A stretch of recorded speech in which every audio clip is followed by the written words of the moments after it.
In this video, we'll take a look at the web UI of the IR-M1, also known as the IR Plus.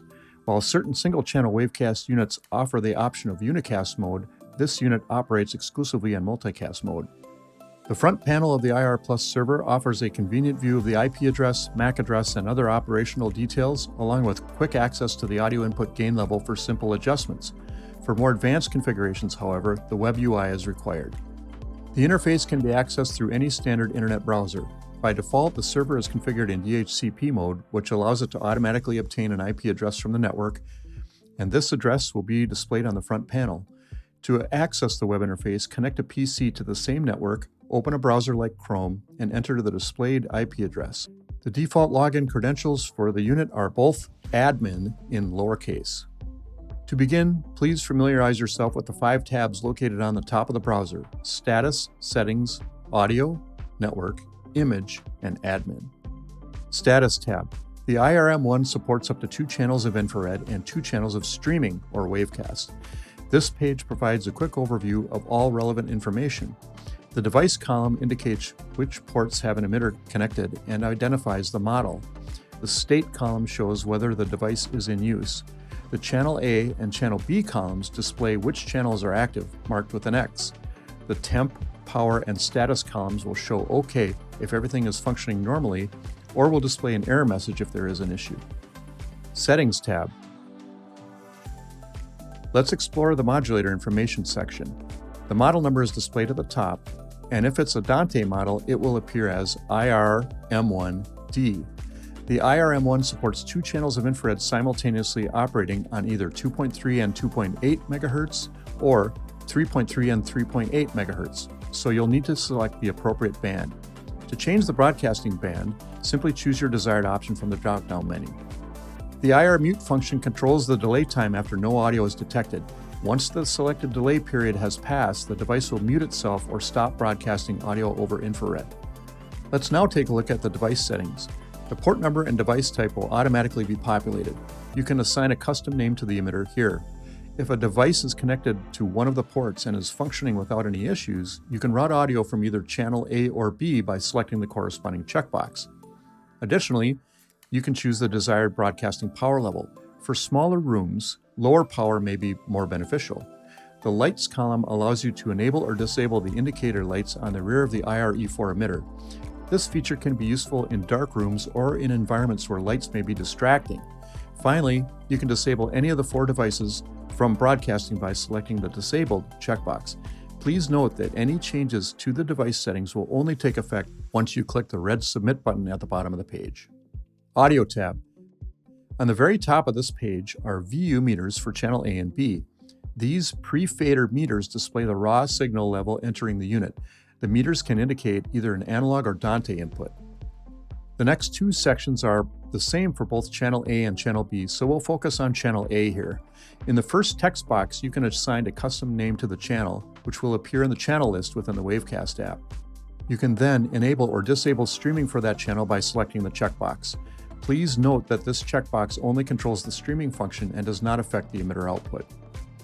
You can select the source for this channel from the drop-down menu. The available options are line in, microphone, a 400 Hz test tone, phantom-powered microphone, and Dante if this unit is a Dante model. Under the audio input gain, you can adjust the audio input gain level for each input.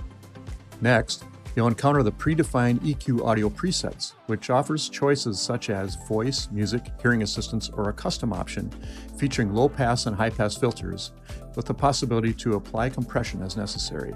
The preset voice optimizes for speech with a high-pass filter at 125 Hz, a low-pass filter at 6.3 kHz, and no compression.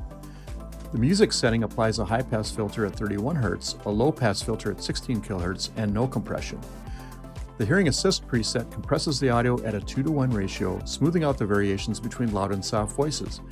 Bearing this in mind, I recommend using the custom setting a low-pass filter at 20 kHz and a high-pass filter at 31 Hz. We generally advise conducting most of your audio sculpting through an external DSP or mixer. Please note, like on the previous page, any changes to the device settings will only take effect once you click on the red Submit button at the bottom of the page.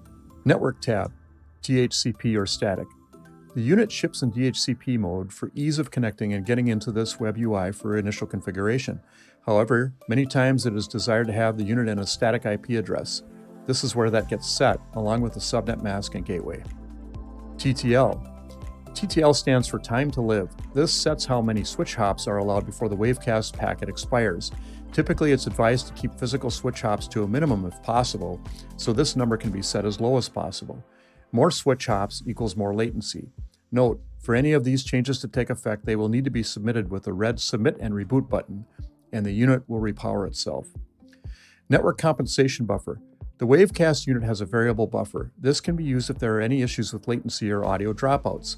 Less buffering equals lower latency and more dropouts. More buffering equals more latency and less dropouts. This is the trade-off. The idea is we want to hit the sweet spot between as few dropouts as possible with the lowest latency. The default value the unit ships with is 3. The secure mode section is located below. Here, you can enter a passcode to lock the Wavecast channels. Only users with the passcode can access that channel by entering the code into the Wavecast app. The next section allows you to enable or disable streaming entirely. Sometimes this may be useful if streaming is not desired and you only want to use the IR portion of this device. The next 2 sections allow you to enter a multicast address for each channel, routing all multicast packets to that specified address.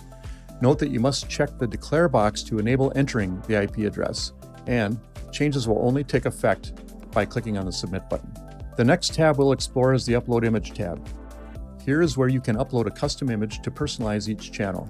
The image will appear to the left of the channel name in the Wavecast app. If the image is left as the default, the Williams AB logo will appear next to each channel. Note, you must submit the image for it to take effect. The image will appear in the app after the app refreshes. Next, we'll explore the Admin tab. Under Change Password is where you can change the login for the unit. If the username and password is forgotten, the unit will have to have a file system reset performed to default it to admin and admin. Once you've typed the fields in as desired, click Set Password to effect the changes. Under Additional Functions, we can reboot the unit, which cycles the power. We can also set the unit to factory default by clicking on Restore Defaults.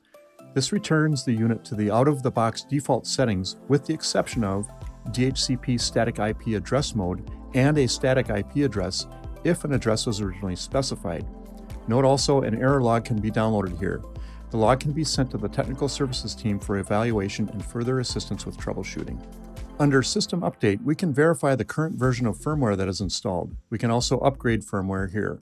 To do this, navigate to the Williams AV website using the link provided and find the firmware download for the IRM1. The firmware will come in the form of a zip file.